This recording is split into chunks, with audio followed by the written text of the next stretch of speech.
O príncipe William, conhecido por sua compostura inabalável, acaba de quebrar o protocolo mais inesperado, confessar ao mundo que tem uma irmã. O nome dela é Claire e sua existência, durante anos cuidadosamente mantida em segredo, não foi fruto de vergonha nem de conspiração política, mas de algo ainda mais humano. Confissão impactante de William. Em uma entrevista que deixou o mundo de queixo caído, o príncipe William revelou a existência de sua irmã secreta, Claire. Essa confissão abalou as bases da monarquia britânica, uma instituição que, apesar de sua aparente transparência, sempre soube guardar a sete chaves certos aspectos de sua história. William explicou que a existência de Claire foi mantida em segredo não por vergonha, mas por proteção. Desde o nascimento, Claire foi diagnosticada com uma condição genética rara que exigia cuidados especiais e uma vida longe do escrutínio público. A família real, ciente do foco implacável da mídia que os cerca, decidiu proteger Claire do olhar público para garantir a ela uma infância e uma vida o mais normal possível. A revelação de William surpreendeu não apenas pelo conteúdo, mas também pelo momento em que foi feita. Em uma era em que a transparência e a autenticidade são valores cada vez mais valorizados, o príncipe decidiu compartilhar essa parte de sua história familiar para mostrar que, mesmo nas instituições mais tradicionais, há espaço para empatia e compreensão. Claire, agora adulta, levou uma vida discreta, longe dos holofotes. No entanto, sua história começou a inspirar muitas pessoas, tornando-se um símbolo de inclusão e aceitação. Sua existência, antes oculta, agora serve como um lembrete de que todas as pessoas, independentemente de suas circunstâncias, merecem respeito e dignidade. Embora a existência de Claire tenha sido mantida em segredo por décadas, sua história começou a vir à tona quando se soube que Laura Lopes, filha de Camilla Parker Bowles, participaria da celebração de Natal em Sandringham junto com a família real. Isso gerou especulações sobre a presença de outros membros menos conhecidos da família em eventos oficiais. A origem da Casa de Windsor. No ano de 1917, em meio à Primeira Guerra Mundial, o rei Jorge V tomou uma decisão que mudaria para sempre a identidade da monarquia britânica. Até então, a família real usava o sobrenome Saxônia-Coburgo-Gotha, refletindo suas raízes alemãs. No entanto, o crescente sentimento anti-alemão entre a população britânica, exacerbado pelo conflito bélico, fez com que esse sobrenome se tornasse um problema político e social. A pressão pública e a necessidade de reforçar a unidade nacional levaram o monarca a renunciar ao seu sobrenome germânico e adotar um que ressoasse com a história e a geografia britânicas. Assim nasceu a Casa de Windsor, tomando seu nome do Castelo de Windsor, uma das residências reais mais antigas e emblemáticas do Reino Unido. Essa mudança não foi apenas simbólica, mas também representou um esforço consciente por parte da monarquia para se alinhar com os sentimentos patrióticos de seu povo e se distanciar de seus vínculos alemães. A transformação foi além do nome. Os membros da família real renunciaram a todos os seus títulos alemães e adotaram sobrenomes mais britânicos. Esse ato de adaptação e sensibilidade política ajudou a preservar a relevância e a aceitação da monarquia em tempos de crise. Apesar dessa mudança, a conexão alemã da família real britânica não desapareceu completamente. Por exemplo, o príncipe Philip, marido da rainha Elizabeth II, nasceu na Grécia, mas tinha ascendência alemã por parte de sua mãe, a princesa Alice de Battenberg. Antes de se casar com Elizabeth, Philip renunciou a seus títulos estrangeiros e adotou o sobrenome Mountbatten, uma versão anglicizada de Battenberg. A abdicação de Eduardo VIII. Em 1936, o rei Eduardo VIII enfrentou uma encruzilhada que colocaria à prova os limites da monarquia britânica. Apaixonado por Wallis Simpson, uma mulher americana e divorciada 2 vezes, Eduardo se deparou com a oposição do governo, da Igreja da Inglaterra e de grande parte da sociedade, que consideravam inaceitável que o monarca se casasse com uma mulher com esse histórico. Diante da impossibilidade de conciliar seu papel como rei com o desejo de se casar com Wallis, Eduardo tomou a decisão sem precedentes de abdicar do trono. Em 11 de dezembro de 1936, ele anunciou sua renúncia em um discurso transmitido pelo rádio, expressando que não poderia cumprir seus deveres como rei sem o apoio da mulher que amava. Seu irmão mais novo, Alberto, subiu ao trono como Jorge VI e Eduardo recebeu o título de Duque de Windsor. A abdicação de Eduardo VIII marcou um marco na história da monarquia britânica, demonstrando que até mesmo a instituição mais tradicional pode ser abalada pelas decisões pessoais de seus membros. Sua escolha do amor em vez do dever deixou uma marca indelével e continua sendo objeto de análise e debate. Após sua abdicação, Eduardo e Wallis se casaram em 1937 na França. No entanto, a família real britânica nunca aceitou completamente Wallis e o casal viveu a maior parte de sua vida no exílio, afastados dos deveres e das cerimônias oficiais da monarquia. Reinado de Jorge VI e a Segunda Guerra Mundial. O rei Jorge VI, que subiu ao trono após a abdicação de seu irmão, Eduardo VIII, em 1936, encontrou-se liderando uma nação à beira de uma das guerras mais devastadoras da história, a Segunda Guerra Mundial. Apesar de sua gagueira e de sua natureza reservada, Jorge VI tornou-se um símbolo de resistência e esperança para o povo britânico. Durante os bombardeios alemães sobre Londres, conhecidos como Blitz, o rei e sua esposa, a rainha Elizabeth, recusaram-se a abandonar a cidade, optando por permanecer no Palácio de Buckingham, que foi bombardeado várias vezes. Sua presença constante e sua determinação fortaleceram a moral da nação. Em 1947, após a independência da Índia, Jorge VI assumiu o título de chefe da Comunidade das Nações, marcando a transição do Império Britânico para uma associação de estados independentes. No entanto, os anos de guerra e o estresse associado afetaram gravemente sua saúde. Ele sofria de câncer de pulmão, arteriosclerose e outras doenças, e passou por várias cirurgias. Em 6 de fevereiro de 1952, Jorge VI faleceu enquanto dormia na Sandringham House devido a uma trombose coronariana. Ele tinha 56 anos. Durante a Segunda Guerra Mundial, Jorge VI e a rainha Elizabeth visitaram repetidamente áreas bombardeadas para consolar as vítimas e demonstrar solidariedade. Em uma ocasião, depois que o Palácio de Buckingham foi bombardeado, a rainha declarou: "Agora posso olhar o East End nos olhos", referindo-se aos bairros mais afetados de Londres. Isabel II, a monarca mais longeva. A rainha Isabel II subiu ao trono em 1952 após a morte de seu pai, o rei Jorge VI. Ela tinha 25 anos e era casada com o príncipe Philip da Grécia e Dinamarca desde 1947. Seu reinado abrangeu momentos históricos significativos, desde a descolonização da África e do Caribe até a Guerra Fria, a entrada e saída do Reino Unido da União Europeia e a pandemia de Covid-19. Ao longo desses anos, Isabel II manteve-se como uma figura de estabilidade e continuidade, conquistando o respeito tanto de seus súditos quanto de líderes mundiais. Ela celebrou seu jubileu de platina em 2022, comemorando 70 anos no trono, tornando-se a monarca com o reinado mais longo da história britânica. A rainha Isabel II e o príncipe Philip celebraram 70 anos de casamento em 2017, sendo o primeiro casal real britânico a alcançar as bodas de titânio. Durante seu 50º aniversário de casamento, a rainha descreveu Philip como minha força e meu alicerce todos esses anos. A ascensão de Carlos III.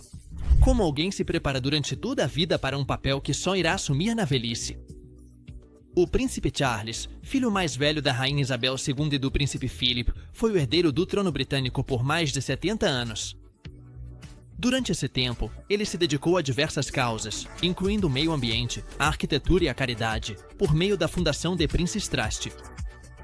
Charles recebeu uma educação rigorosa, frequentando a Universidade de Cambridge e servindo na Marinha Real. Sua vida pessoal foi marcada pelo casamento com Diana Spencer em 1981, o posterior divórcio em 1996 e o casamento com Camilla Parker Bowles em 2005. Após a morte da rainha Isabel II, em 8 de setembro de 2022, Charles ascendeu ao trono como Charles III. Sua proclamação formal ocorreu em 10 de setembro de 2022 no Palácio de St. James, em Londres.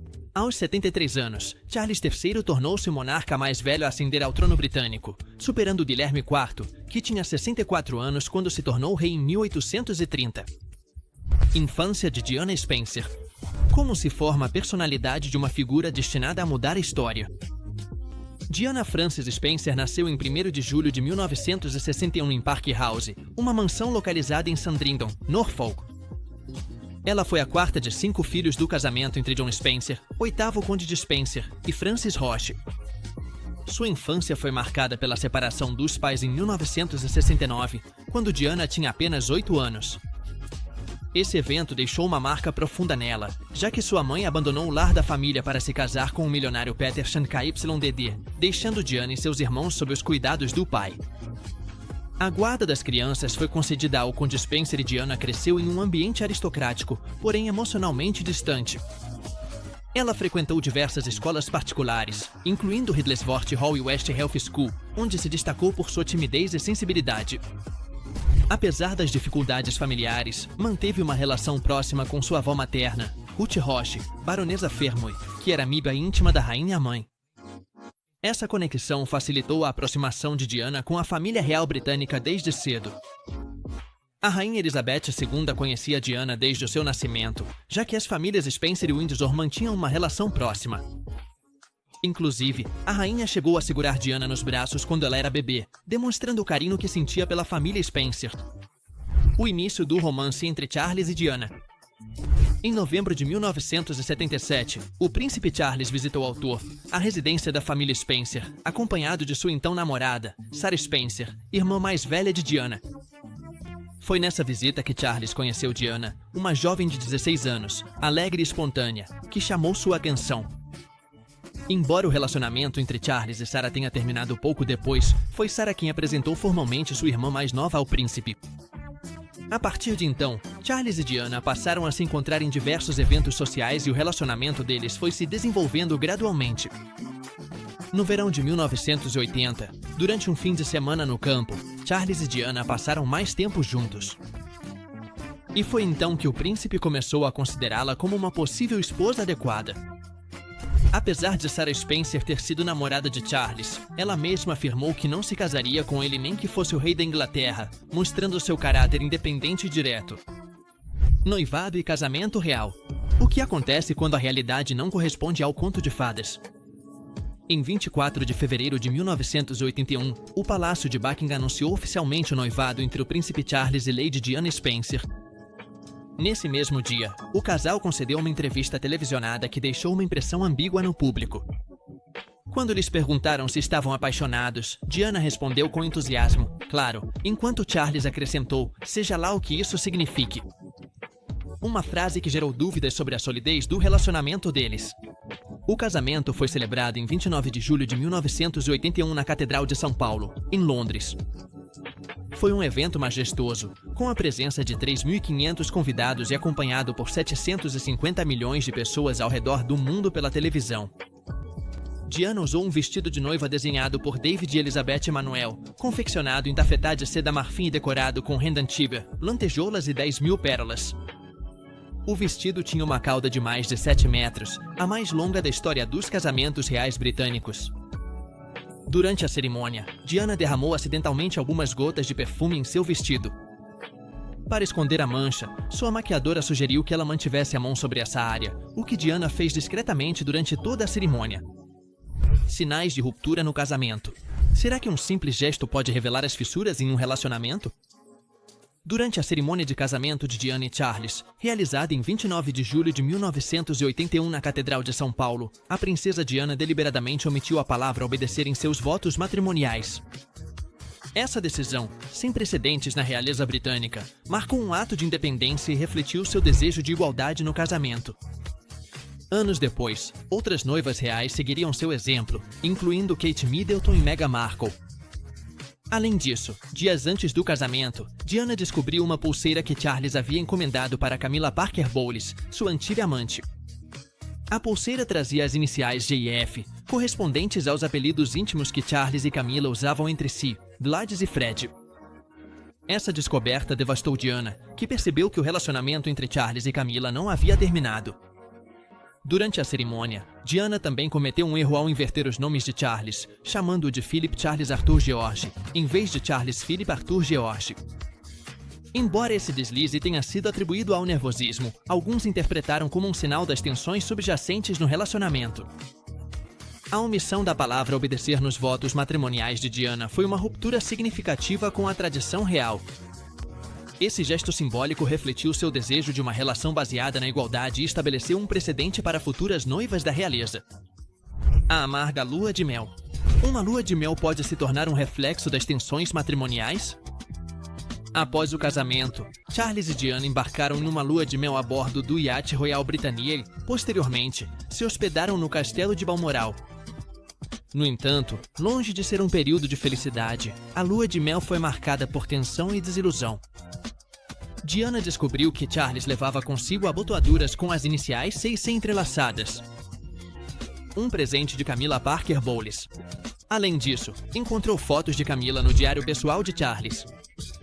Essas descobertas confirmaram suas suspeitas sobre o relacionamento contínuo entre Charles e Camilla, o que provocou discussões e um clima tenso durante a viagem.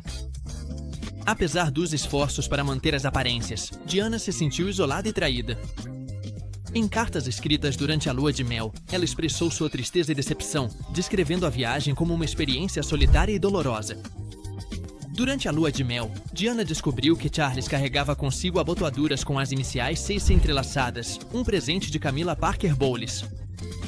Essa descoberta foi um dos sinais mais claros para Diana de que o relacionamento entre Charles e Camilla continuava mesmo após o casamento.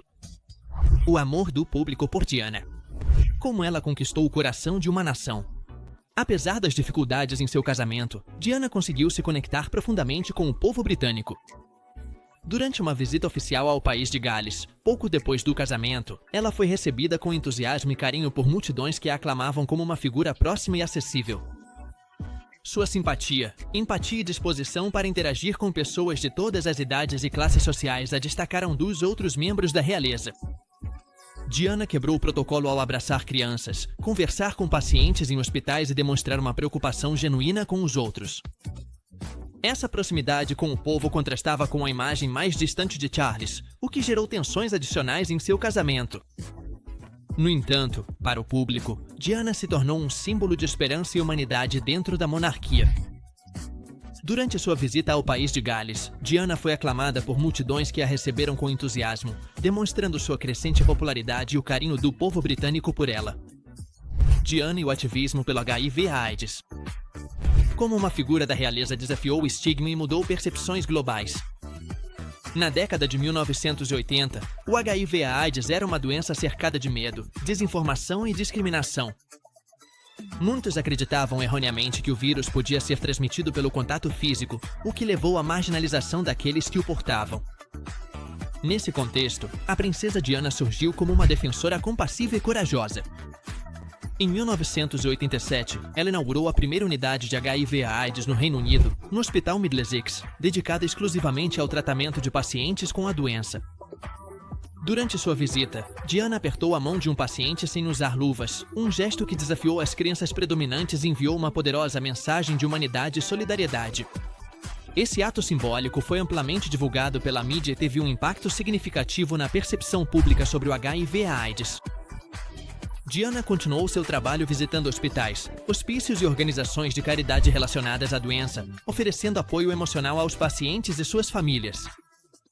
Seu compromisso ajudou a reduzir o estigma e a promover uma maior compreensão e empatia em relação àqueles que viviam com o vírus. Em 1991, durante uma visita ao Hospital de Harlem, em Nova York, a princesa Diana abraçou uma criança pequena com AIDS, desafiando mais uma vez os medos infundados sobre a transmissão do vírus e reforçando seu papel como defensora dos marginalizados. A revelação sobre Claire. Que segredos a monarquia pode esconder em nome da proteção? Em uma entrevista surpreendente, o príncipe William revelou a existência de sua irmã secreta, Claire, nascida com uma condição genética rara que afetava seu desenvolvimento físico e cognitivo. A família real decidiu manter sua existência em sigilo para protegê-la do escrutínio público e da mídia. William explicou que a decisão não foi baseada em vergonha, mas sim no desejo de proporcionar a Claire uma vida tranquila e segura, longe das pressões e expectativas associadas à realeza. Claire foi criada em um ambiente amoroso e recebeu cuidados médicos especializados, além de uma educação adaptada às suas necessidades. A revelação gerou diversas reações na opinião pública, desde surpresa até compreensão. Muitos elogiaram a coragem de William ao compartilhar a história e destacaram a importância de dar visibilidade e apoiar as pessoas com deficiência. A história de Claire abriu um diálogo sobre inclusão e aceitação na sociedade. A condição de Claire, conhecida como Síndrome de Treacher-Collins, é um distúrbio genético raro que afeta o desenvolvimento dos ossos e tecidos faciais. Aproximadamente 1 em cada 50.000 pessoas nasce com essa condição, que pode variar em gravidade e exigir múltiplas intervenções médicas ao longo da vida. Claire como defensora pública. Como uma história pessoal pode se transformar em uma causa global? Após anos de vida privada, Claire decidiu fazer sua primeira aparição pública para defender a inclusão e os direitos das pessoas com deficiência. Em um evento organizado por uma instituição de caridade, ela compartilhou sua história e falou sobre os desafios que enfrentou, assim como sobre a importância da aceitação e da empatia. Claire expressou seu desejo de usar sua experiência para inspirar e empoderar outras pessoas, especialmente crianças e jovens com condições semelhantes. Sua aparição foi recebida com carinho e admiração, e muitos elogiaram sua coragem e determinação. Desde então, Claire participou de diversas campanhas e colaborou com organizações dedicadas à defesa dos direitos das pessoas com deficiência. Sua história ajudou a aumentar a conscientização pública sobre a importância da inclusão e inspirou muitas pessoas a superar obstáculos e lutar por um mundo mais justo. Claire foi nomeada embaixadora da instituição de caridade Changing Faces, que trabalha para apoiar pessoas com diferenças visíveis no rosto ou no corpo. Nesse papel, ela participou de campanhas para promover a aceitação e combater a discriminação baseada na aparência física. O colapso emocional de Diana. Quão profunda pode ser a dor escondida atrás de um sorriso em público? Em 1982, durante sua primeira gravidez, Diana passou por uma profunda crise emocional. Em uma ocasião, ela se jogou deliberadamente da escada do Palácio de Sandringham, um ato desesperado que refletia sua luta interna e sua necessidade de atenção e apoio. Felizmente, tanto ela quanto o bebê, o futuro príncipe William, saíram ilesos. Esse incidente foi um grito de socorro em meio a um casamento cada vez mais distante e a uma pressão constante da mídia. Diana se sentia sozinha, incompreendida e presa em um ambiente que não lhe oferecia o apoio emocional de que precisava. Sua saúde mental estava se deteriorando e esse episódio foi uma manifestação extrema de seu sofrimento. Apesar da gravidade do incidente, a família real minimizou a situação e Diana continuou cumprindo seus deveres públicos, escondendo sua dor atrás de uma fachada de perfeição. Esse evento marcou um ponto de virada em sua vida, levando-a a buscar ajuda profissional e a falar abertamente sobre seus problemas de saúde mental nos anos seguintes. Diana foi uma das primeiras figuras públicas a falar abertamente sobre depressão pós-parto e distúrbios alimentares, quebrando tabus e gerando conscientização sobre a importância da saúde mental. Depressão pós-parto e ocultação do sexo do bebê. Como a pressão das expectativas afeta uma mãe de primeira viagem. Após o nascimento do príncipe William, em 1982, Diana sofreu de depressão pós-parto, uma condição pouco compreendida e estigmatizada na época. Ela se sentia sobrecarregada pelas responsabilidades maternas e pela falta de apoio emocional do marido e da família real. Quando ficou grávida pela segunda vez, Diana descobriu que esperava outro menino. Ciente do desejo de Charles de ter uma filha, ela decidiu esconder o sexo do bebê até o nascimento. Quando o príncipe Harry nasceu em 1984, Charles expressou sua decepção, o que magoou profundamente Diana. Esse episódio agravou ainda mais a sensação de isolamento de Diana e aprofundou as fissuras em seu casamento. Apesar do amor pelos filhos, ela se sentia presa em um ambiente que não valorizava seus sentimentos nem seu bem-estar emocional.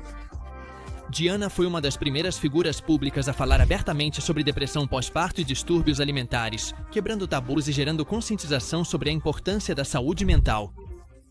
O início do romance de Diana com James Hewitt. Será que a busca por consolo pode levar a decisões controversas? Em meio ao seu casamento infeliz, Diana encontrou em James Hewitt, um oficial de cavalaria do exército britânico, um confidente e apoio emocional. O relacionamento deles começou em 1986. Quando Diana já tinha tido seus 2 filhos e se sentia cada vez mais sozinha e negligenciada por Charles, Hewitt lhe ofereceu a atenção e o carinho que ela tanto desejava, e o romance permaneceu em segredo por vários anos. No entanto, quando a imprensa descobriu o romance, surgiram especulações sobre a paternidade do príncipe Harry devido à semelhança física entre ele e Hewitt. Ambos negaram essas afirmações, esclarecendo que o relacionamento deles começou depois do nascimento de Harry. O escândalo afetou a imagem pública de Diana, mas também evidenciou as profundas falhas em seu casamento e a falta de apoio que ela havia experimentado. Seu relacionamento com Hewitt foi uma busca por consolo em meio a uma vida cheia de pressões e expectativas. James Hewitt publicou um livro intitulado Amor e Guerra, onde detalhava seu relacionamento com Diana, o que foi considerado uma traição por muitos e prejudicou sua reputação pública. Confronto entre Diana e Camila. O que acontece quando a verdade já não pode mais permanecer oculta? No ano de 1989, a princesa Diana tomou uma decisão que mudaria o curso de sua vida e da monarquia britânica. Durante uma festa de aniversário organizada para Annabel Elliot, irmã de Camilla Parker Bowles, em Gloucestershire, Diana decidiu confrontar diretamente a mulher que havia sido uma sombra constante em seu casamento com o príncipe Charles. Apesar dos avisos e do clima tenso, Diana compareceu à celebração. Durante a noite, ela percebeu a ausência de Charles e Camilla, o que a levou a procurá-los. Ao encontrá-los conversando em um canto isolado, Diana se aproximou e, com determinação, disse a Camilla: "Eu sei o que está acontecendo entre você e Charles e só quero que você saiba disso." Camilla, visivelmente incomodada, respondeu: "Você tem tudo o que sempre quis. Todos os homens do mundo são apaixonados por você e você tem 2 filhos lindos. O que mais você quer?" Ao que Diana retrucou com firmeza: "Eu quero meu marido." Esse confronto foi um ponto de virada na vida de Diana. Em gravações feitas em 1991 para seu biógrafo Andrew Morton, Diana descreveu esse momento como o mais corajoso da minha vida. O confronto não só expôs publicamente as tensões dentro do casamento real, como também marcou o início de uma série de eventos que culminariam com a separação oficial de Charles e Diana em 1992 e seu posterior divórcio em 1996. A coragem de Diana ao enfrentar Camilla naquela festa foi tão significativa que ela mesma a descreveu como o momento mais corajoso da minha vida. Esse ato de confronto direto rompeu com as normas tradicionais da realeza britânica e mostrou um lado de Diana que ressoou profundamente com o público.